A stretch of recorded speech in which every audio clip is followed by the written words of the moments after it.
Hi there, Lindsay here, the Frugal Crafter. Today I'm going to show you how to make a very unique card called a tri-shutter card. It's so fun and actually quite easy to do, and you don't need a lot of supplies. So here is just kind of a blank template that I made, and there's my little pattern there, and I'm going to show you exactly how to make it and how you can adapt it for whatever size card you want. The stamps I'll be using in today's card are from our sponsor, artneco.com. Save 10% by mentioning the Frugal Crafter on any order, or you can get free shipping on orders over 50. Just make sure you let them know the Frugal Crafter sent you and you will save some cash. Now the first thing I'm doing is cutting a regular piece of cardstock down to 6 by 9 inches. And then that leftover stuff is what we're going to stamp all our sentiments on. So basically this is like a 1 sheet of cardstock card plus, some pattern paper for embellishing.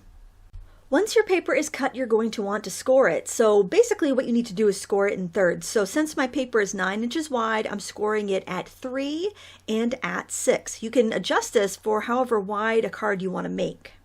Now the next score marks I'm going to make are not going to go as far. I'm only going 1 inch down, and I'm going 1.5 inches in from each end. Then I'm flipping the paper over and doing that again. So I'm going 1.5 inches in from each end, but only scoring about 1 inch down. So if you want to have a wider base at the top or at the bottom, then you can score it down as long as you want that, that strip along the top to go. It'll make more sense in a minute.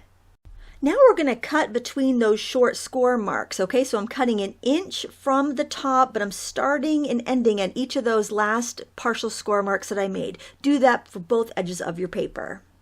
Now that we have the 2 slits on our paper, we can reach in and fold on our score marks. So see, I have the first fold I made was a valley, the second was a mountain, and you can flip-flop them around if you want yours to bend differently. And then I am folding on the score marks that are in that 1 inch strip at the top and the bottom. So you can see how it's going to support itself and get that 3-dimensional flare. Now I think I'll take a photo or a scan of my template and put that up on my website so you can see that as well. So the link to that is in the video description also. So there is the base of our card, and now we get to do the fun part, which is decorating it. I chose 3 of my favorite framed flower ATC stamps from Art Neco and decided to stamp them with Memento black ink on some white cardstock. It's basically just the leftover paper from our card base, and I'm stamping it like this just because it's really handy and I know I'm going to get a really good impression this way. So whenever you're stamping on an uneven surface or you're afraid your table's not very flat, ink up your stamp, put the paper on top, and it works really well. I'm going to repeat that for the other 2 stamps that I picked. And I also stamped a happy birthday sentiment on another scrap of white cardstock. Before I decided what I was going to color my stamped images, I went ahead and chose my pattern paper, and I got this kind of red on pink, kind of corally red tones, and I also picked out a pink and aqua paper because I just thought they were kind of some unique color combinations and they'd be kind of fun. I'm using a combination of Spectrum Noir markers and the Premier Design markers from Nicole, and I'm basically just choosing a couple shades of each color. I went ahead and colored a petal in with the lighter of my pink shades, and then I put in my darker shadows, and now I'm going back in and blending with my light again, and that gives me those 3 tones that I need. I was working upstairs with limited supplies, so I really didn't want to run downstairs and grab a zillion markers. Plus, I figured that more people have fewer markers than an excess of markers, and this would just show you a different way to blend. Now, the way I'm doing this petal here is how I typically do it, is I do the darks and the lights, but I think it actually worked better with these colors to do my light, then go in with the dark, then do the light again. But I did find that you could actually do multiple petals at once if you worked quickly.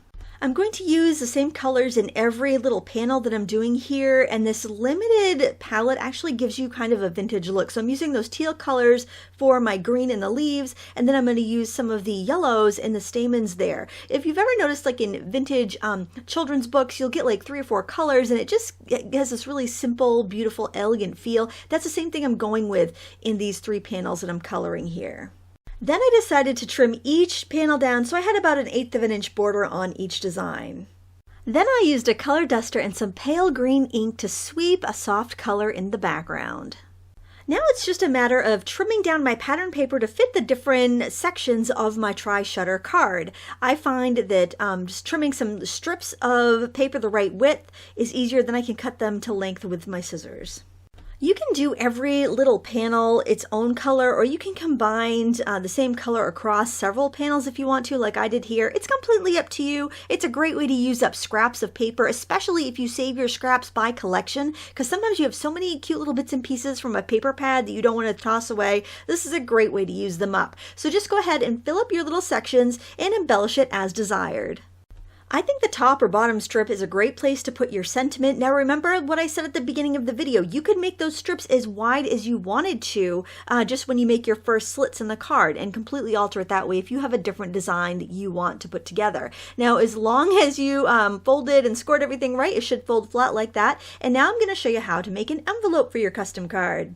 If you have a scoring board, you probably have some sort of template that you can use to make an envelope. And this is the new Score Pal. I just upgraded because a couple of years ago they came out with a little envelope maker to go with it. And it's just so handy since I have my Score Pal out all the time anyway. So I started off with a 7 3/4 inch piece of paper. And then I scored first at 4 and 7 3/4 inches.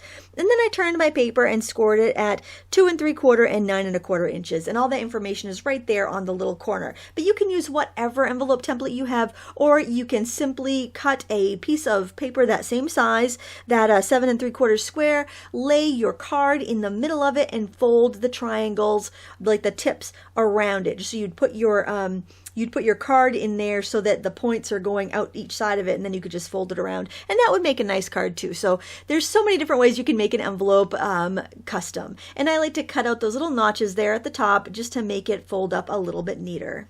And I also like to trim off the little sticky outy bit there so that it just looks a little bit more like a professional envelope as opposed to a homemade one, but I always think homemade looks great. And there, you can see it folds up great and it's going to fit in that envelope, but I like to test it before I glue everything down.